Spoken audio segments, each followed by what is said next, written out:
अस्सलामुअलैकुम, मैं हूं जवेरिया नियाज और आप देख रहे हैं सिटी 5 टीवी। सबसे पहले हेडलाइंस।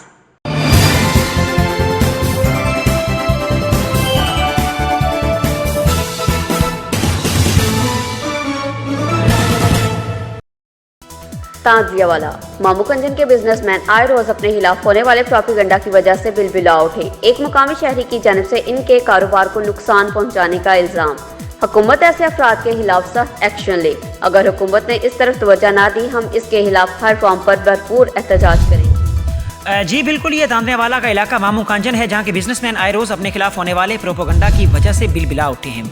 एक मकामी शहरी जिसका नाम बशीर बताया जा रहा है और इस वीडियो में वो इनके खिलाफ इल्ज़ाम भी लगा रहा है। उसके हवाले से जो पंप मालकान हैं, पेट्रोल पंप मालकान हैं, उनका ये कहना था कि हमारे खिलाफ ये प्रोपेगंडा किया जा रहा है, हमें ब्लैकमेल करने की कोशिश की जा रही है, जबकि हम मुतालबा करते हैं कि ऐसे अनासिर जो हैं उनका सिद्देबाब किया जाए और उनको जल्द से जल्द कानून के मुताबिक उनके खिलाफ कार्रवाई की जाए और उन्हें सज़ा दी जाए।